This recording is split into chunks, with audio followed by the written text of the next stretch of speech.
Hi. So is life all about fun and pleasure? Welcome to the next episode of Smart Talks. So real to us. It's really topical, is it? So we're continuing our discussion about work-life balance. Yeah. And I think that, we talked about work and life. We talked about volunteer opportunities and life. And now we're talking about fun and pleasure in life. And I think that fun is important. Yeah. Having pleasure is important. Even the idea, the Baal Shem Tov talks about the whole idea of Shabbat, right? And so even there are times that enjoying an amazing meal is a mitzvah in itself, and having pleasure in that. The whole mitzvah of Shabbos is Shabbos time to have pleasure on Shabbat. But at the same time, we need to focus on being limited, in a sense that there's time to have pleasure, there's time to have fun, there's time to balance that fun with everything else that goes on. And I think that rather than focus on the fun in itself, but focus about the fun and the value of that fun and pleasure and what you can do with it. Okay, so that was what I was waiting for. Like, what's the difference? What is that definition of pleasure? Right. And I think that that's really where we can find the value and how we choose the balance between what type of pleasure and what we're doing. And I think that when we go and we look at, for example, work and fun, there's value in having fun at work. Yeah, I mean, it's happening in front of your very eyes. So I think that there's tremendous value to having fun. And even at work, or even with your family, to utilize that fun. But how do we find that balance and choose which fun is appropriate when? Okay, how?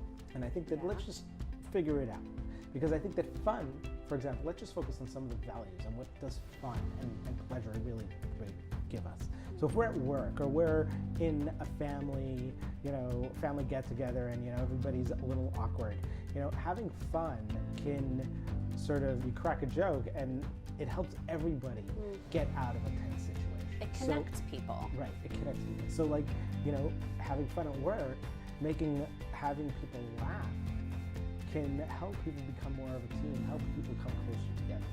And I think that that's a value that it removes inhibitions. And so, for example, when you're in a team, if someone who's not normally talkative, but you create that environment where people are laughing and having fun together, then all of a sudden, that person who would be quiet, who has an important point to add, will have the courage or feel comfortable to be able to say those things. Right, and sometimes we take ourselves so seriously that it sets the tone for others and then they're uncomfortable. You're right, it's an energy, it breaks the ice. I think that also having fun can also help people recognize and be willing to recognize when they make mistakes. True, this is very true. So that if families are having fun, and it's all fun, you get lost on the mat and you make a wrong turn. But if we're all having fun together, so who cares if we get to the amusement park or to the destination later? Oh, we're so intense. We got to get to the bar mitzvah or the wedding or the experience on time, but you made a left turn. So it sounds like levity. It sounds like a little bit of lightheartedness and lightness to the situation, where it's like, I feel like that's where a lot of the great screenwriters in Hollywood are Jewish, right? Because of that ability to look at the worst and find some sort of angle to make it lighthearted, because otherwise it just becomes one big Right, and so we're focusing on, so focused, and so to that ends and to that goal, just relax, enjoy yourself, laugh a little bit, and through that we're able to prioritize. Actually, so it's not so big. It's not a big deal to get there 5 minutes late. Doesn't mean that intentionally you should get there 5 minutes late. Right, there's the flip side of that too. I think also, sometimes you find yourself in a rut, and you're just in a bad mood, nothing's going right. So sometimes it's important to be able to reset everything.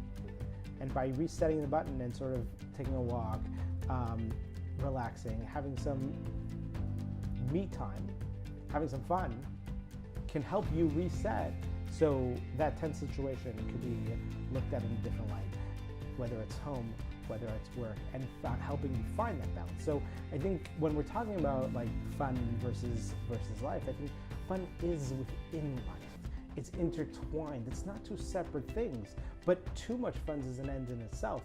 But fun within the context of life is critical. Right, I mean, you think about even a job interview or a first date, is that the question asked is, what do you do for fun? It helps people understand you and how you show up to the world. It's not just this random set of activities, it does have a value add in its own way, and it's interesting to see how people have fun. Right. And I think it's funny when I was in graduate school, like you go to orientation every semester, and all of a sudden another group activity, we're doing it again. But then halfway through the activity, you're having real fun and you're enjoying yourself. I remember a couple months ago, we had a family over for Shabbat. And some people would bring wine, some people would bring dessert. I always tell people, bring something that you would enjoy. Nice. And so what did they bring? They brought a game.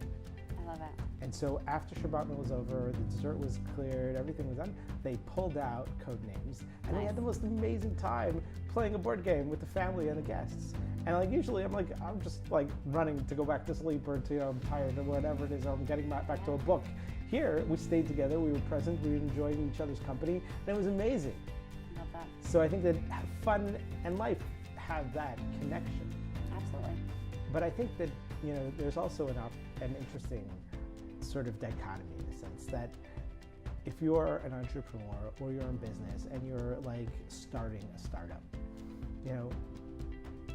sometimes it takes a lot of time. Mm-hmm. You gotta put in hours and hours and work late nights. But there are sacrifices that we need to make to do that. So maybe it's, sometimes I find myself coming home at 4 o'clock early, spending dinner with family, and then going back to the office from 9 o'clock till 12 o'clock to finish whatever I need to finish. So finding that balance where you're present, you're having fun, finding that time. A new TV series comes out on Netflix or Amazon or something like that. You can't afford to binge watch 12 episodes of the new series. Who are you talking about? Because I sure can. 2 seasons of it. Ugh, so mad at myself. I could have been doing so much more. It's great when you're doing it. Yeah. But afterwards, the next day, you're trying to reorient yourself. Yeah. So it's okay to give yourself 1 episode, maybe 2 episodes. But when you start binge watching and you're hours and hours and hours and hours, you got to realize that part of having fun and valuing your fun is that self-control and that balance within, okay, I'm going to have that time, but I'm going to measure it so that I'll be able to do the other things. And when I do those other things, that will enable me to have presence of mind, to be present for the family, to also have more fun. And that's balance. It's not binary. There's so many aspects that come together in harmony, and it's so personal. So finding what that is for you. And I think that's part of why we're focusing on all these different aspects throughout our process of this series of finding work-life balance, because it's not just, okay, turn on a switch and I've got that work balance. Right. But there are all these different aspects, and many of the different skills and tools that we use cross all of these aspects and sort of, in some ways, are repetitive. But in reality, it helps us to refocus, to renew and restart ourselves, and not just okay, this is a flash, okay, I've accomplished everything, but a sustained evolution. It's about sustainable growth over time. And if we just take one little aspect every single day and different opportunities, then we can really grow and transform ourselves. And the beauty is having this list forever, because life changes like that, we know. And so you might be in a season where there's not a lot of fun, but you're okay with that. I've had moments where I'm okay, there's gonna be a very little bit of fun because it's a stretch of time where I'm committed to finishing something, and that's a sacrifice I'm willing to make. So I go through that checklist of all the different things and whatever balance and harmony they're at. And if I'm okay with where they're at and I'm really honest about it, great. But it's amazing just to have those things. That might then shift. That project might be over. That stage in my life might be done. And then it's again reassessing from where you are at each moment. And I think that's what's beautiful about what I'm taking from this, is that there's not this is how it must be. It's all very personal, and it's a checklist that you can repeat over and over again every single day, every week, every month, year.